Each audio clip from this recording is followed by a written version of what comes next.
Direto ao fato, com Álvaro Martim Guedes. Olá, vamos conversar sobre um assunto que, no meu entender, é bastante preocupante. Há poucos dias atrás, o governador de São Paulo, o governador Tarcísio de Freitas, fez a seguinte afirmação durante uma entrevista. Aspas. Não acredito em elementos para ele no caso, Bolsonaro, ser condenado, mas, infelizmente, eu não confio na justiça. Vou repetir a frase. Mas, infelizmente, eu, Tarcísio de Freitas, não confio na justiça. Bom, vamos lá. Vamos entender a gravidade dessa afirmação. Dias depois desta afirmação, no julgamento amplamente divulgado sobre esse processo de condenação a Jair Bolsonaro e outros, o Procurador-Geral da República fez a sustentação oral da acusação contra esse grupo, que foi liderado pelo presidente Jair Bolsonaro, e foram apresentados os seguintes elementos. Então, vamos ver quais foram.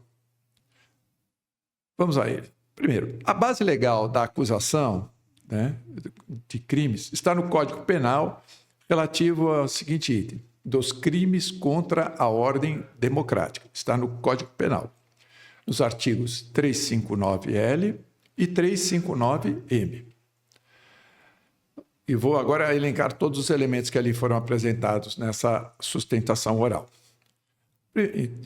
Primeiro, a base legal. Vamos lá. A organização criminosa foi chefiada pelo presidente Bolsonaro. Todos os envolvidos colaboraram naquilo que lhes foi designado.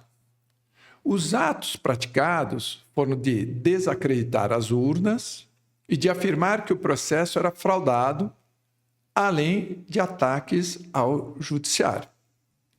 Houve o apoio comprovado e ostensivo desse grupo aos acampamentos nos quartéis, comprovado por fotos e reuniões. Houve um incentivo ao clima de insurreição, com a tentativa de explosão de caminhão de combustível, que ainda bem não aconteceu, mas houve incêndio de veículos em Brasília e a invasão de órgão de Estado, também em Brasília.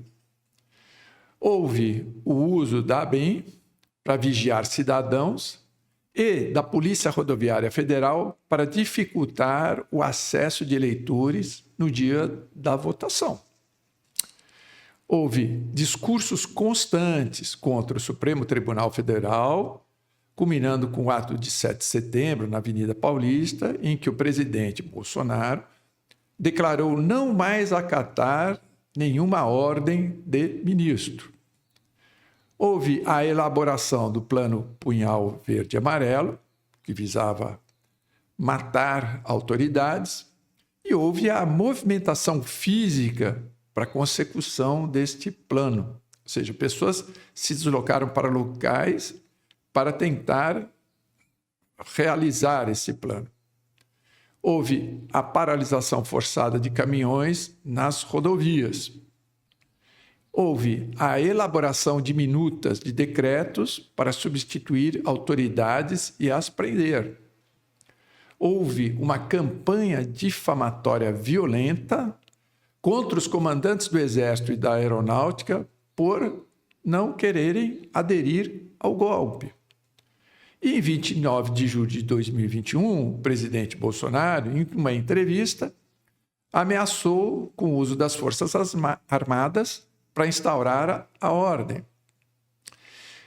Tudo isso ocorreu ao longo de meados de 2021 e início de 2023. Foram atos públicos, trocas de mensagens, reuniões, elaboração de documentos e planilhas, e tudo isso, todos esses relatos, houve depoimentos com ampla divulgação televisiva ao vivo, ou seja, todas as reuniões, melhor dizendo, audiências que ocorreram e que estão ocorrendo no âmbito desse processo, foram divulgadas ao vivo para quem quisesse acompanhar. horas e horas, depoimentos e falas.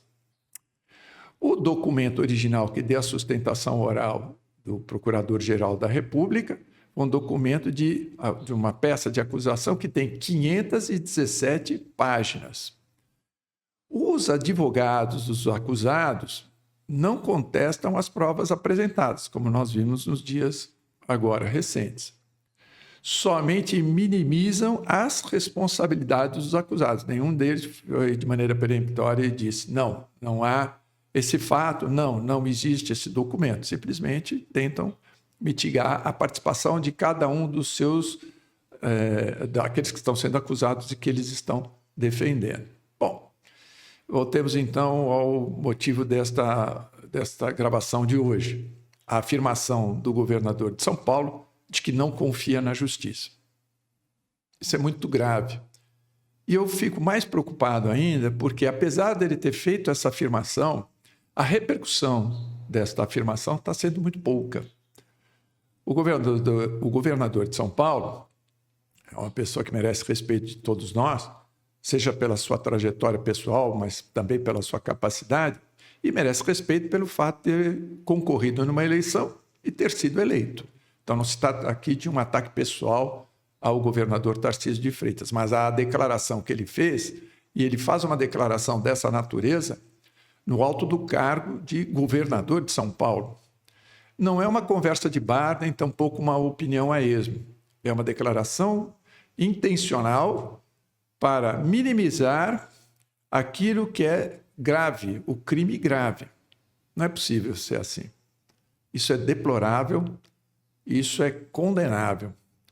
Eu gostaria muito de ver o governador vir a público refazer a sua afirmação, ou pelo menos dar um outro sentido a ela.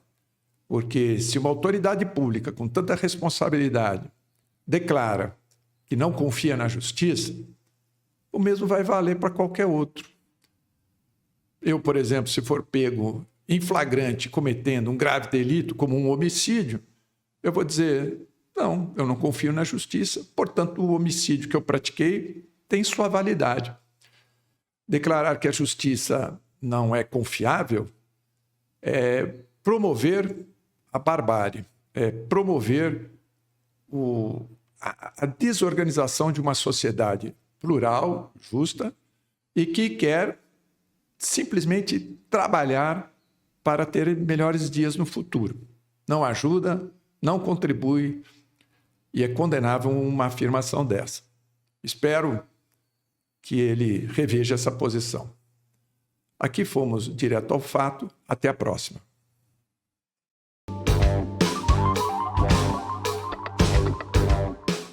Direto ao fato. Com Álvaro Martim Guedes.